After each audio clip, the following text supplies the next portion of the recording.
Tem gente que tem secreção no ouvido.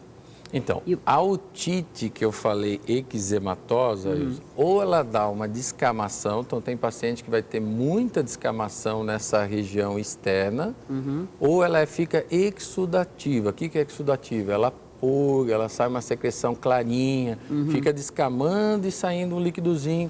Você olha aqui, você vê às vezes vermelhidão até nessa região mais externa. Isso também é outra causa de otite externa que piora com excesso de umidade, piora com o trauma local. Lembra daquilo que eu falei, se a gente manipular, porque a pele aqui na testa é muito próxima do ouvido.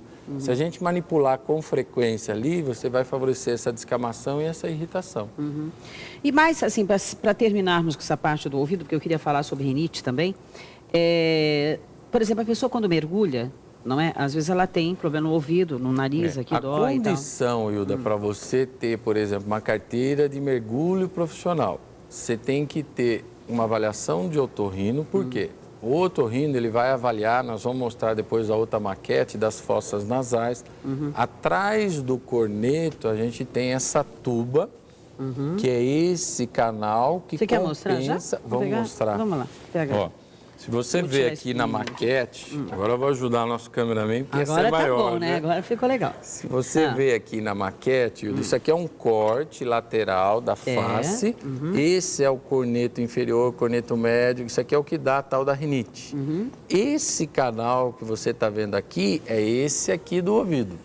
Esse aqui. É esse canalzinho que ventila o ouvido.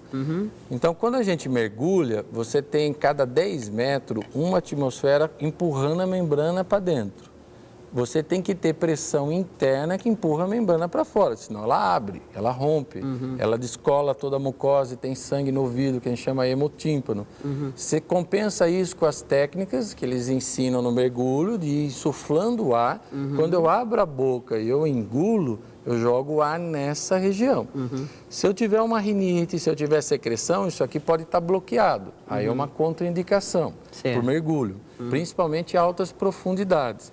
Se eu tenho, como está aqui na maquete, um desvio, esse ossinho do meio é osso e cartilagem, chama de septo. Se esse septo está torto, ao lado de cá que está estreito, ele não vai ter uma boa ventilação nesse canal. Então, se o paciente tem uma rinite importante, se ele tem um desvio de septo importante, ele passa a ter uma contraindicação para um mergulho acima de 5 metros. 10 metros, eu tenho paciente que mergulha 10, 20, 30 metros. Além da técnica e do profissionalismo que você tem que ter, você tem que ter uma anatomia favorável. Então, a pergunta toda está relacionada a isso. Se eu não tiver, como já aconteceu de eu ver, o paciente aparecer com essa membrana perfurada, ter sangramento no ouvido, uma pressão enorme. Isso recupera ou não? Recupera. Ai, que bom.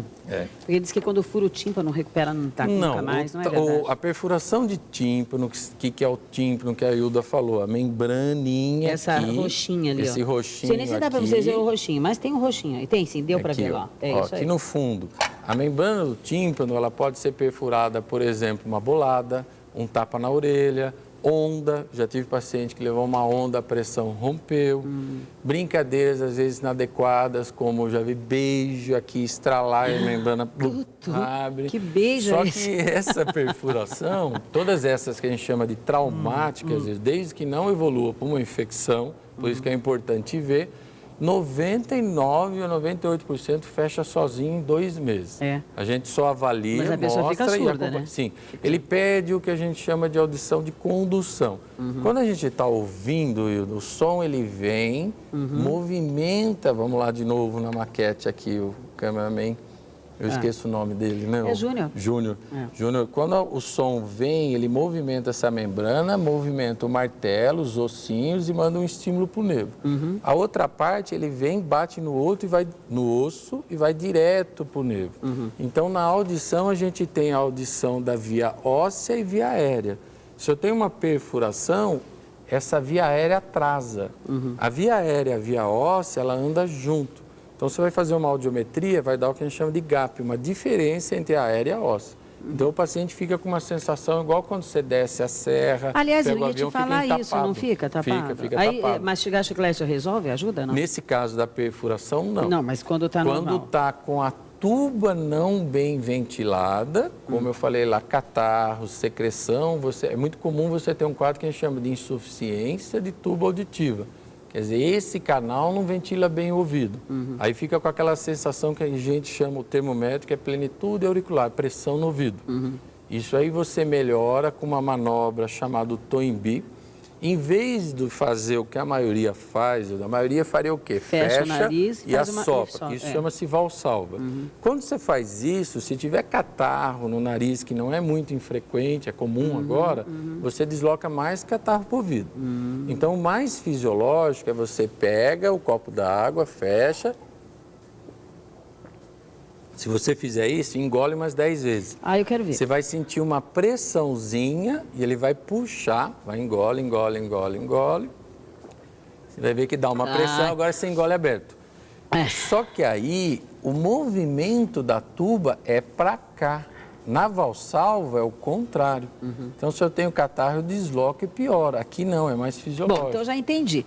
Quando você for descer a serra, andar de avião, garrafinha de água do lado. E por que a gente manda a criançada com leite? E o chiclete, quando você mastiga ou abre também, ele abre e fecha esse músculo, ajuda. Mas esse é mais eficaz. Melhor. Mais eficaz. Agora, vamos falar um pouquinho sobre rinite? Né? Porque agora começa já, nosso dia 21, agora já entramos com o outono. Sim. A gente já está vendo que as noites já estão mais frias, mais agradáveis para dormir. Não dá para falar mais nada, né, Hilda? Não dá. Mas mesmo assim, a gente vai ter veranico de maio, a gente sabe tudo isso. Mas a gente já sabe que as gripes vão ser mais constantes também, não é? Então, tem gente na linha, então tá bom, deixa eu primeiro atendê-la. Alô? Alô? Quem é? Boa tarde. Boa tarde, quem é? Eu sou Maria Aparecida. Maria Do Aparecida. Jardim Nova Suíça. Certo. Hilda, Oi, bem. eu gosto muito do seu programa, muito de você. Não perco um programa seu, viu? Que bom! Olha aí, Eu Omar. queria tirar umas dúvidas com o doutor.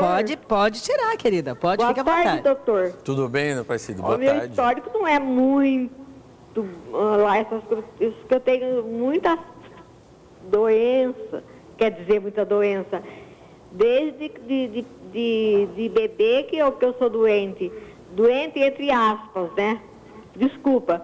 Eu queria fazer uma pergunta. Pode fazer. Se tem alguma coisa a ver com a labirintite, a dor de ouvido, que eu estou sentindo faz 2 dias que eu estou com o ouvido direito doendo.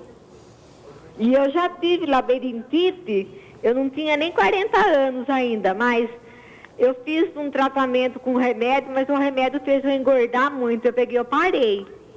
Daí, com 44 anos, eu tive um AVC. Certo. Então, eu nunca mais tomei o remédio. Certo. Só que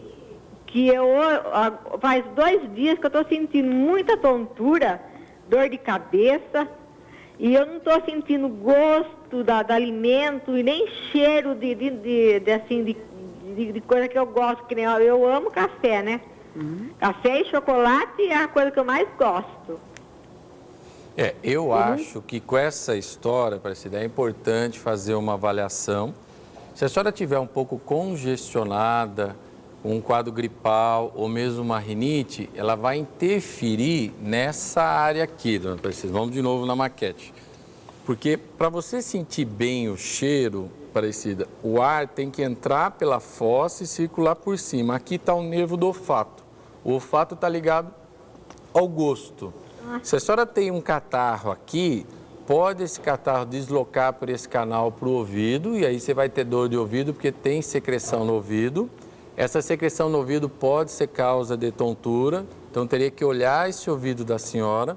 Eu estou pensando nas queixas. Em cima do que a senhora falou, tem possibilidade da senhora estar com um quadro aqui, com secreção, atrapalha o teu olfato, que vai atrapalhar o gosto. E aí é importante investigar. A senhora já teve um AVC, então já tem outros riscos, é importante dar uma avaliada. Procura um colega otorrino para investigar isso daí, viu, dona Aparecida? Tudo bem. Então, doutor, ai, meu Deus, até esqueci que eu ia falar, é tanta coisa.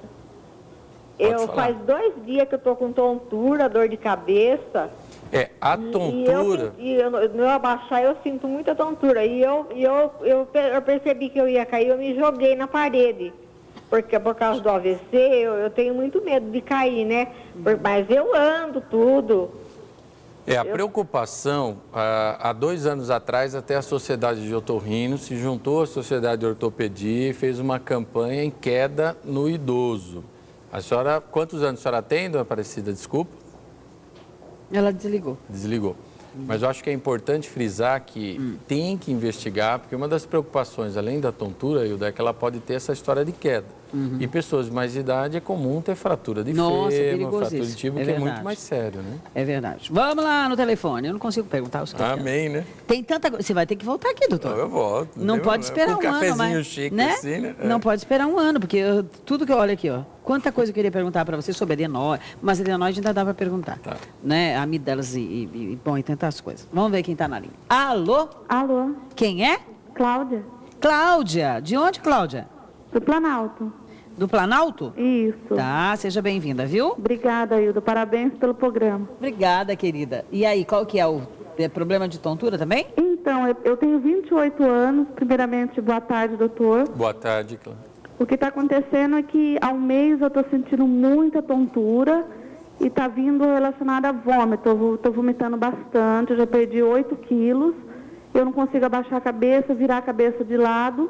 Eu tenho um bebê de 10 meses, eu fico com medo até de pegar ele no colo. Só que eu não sei, doutor, essa labirintite causa o vômito.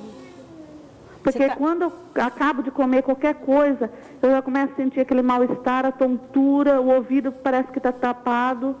Então, Cláudia, você nunca investigou esse quadro, né, Cláudia? Não, nunca investiguei. Porque o quadro labiríntico, eu falei no início do programa, o sistema que nós estamos mostrando aqui no ouvido está interligado com os olhos, com o sistema digestivo. Então, é comum vir 2 queixas principais: náusea, vômito, enjoo e dores de cabeça. Eu acho que é importante, Cláudio, porque a gente às vezes pensa no quadro de vertigem ou labirintite só no idoso. Não é. Eu falei que eu tenho pacientes até com 8, 9 anos com quadro de labirintite. Então, eu acho importante você investigar, porque atrapalha o quê? Qualidade de vida. Pelo que eu entendi, você está amamentando, né? É isso? Não, eu não estou amamentando mais. Então, desculpa, nós entendemos errado aqui. Eu entendi uma outra coisa. Você falou que você não está passando bem do estômago, é isso? Então, doutor, a tontura é tão forte que eu sinto aquela náusea, aquela vontade de vomitar a todo momento. Isso pode acontecer, Cláudio. Por isso que eu acho que vale a pena fazer uma investigação com o colega otorrino. Tem que fazer um exame chamado otoneurológico. Esse otoneurológico você estuda audição e equilíbrio. Na realidade, eu testo esses canais e a resposta dele. Aí então, doutor, pode desculpa, falar. quando eu ando na rua, parece que eu estou tendo vertigem.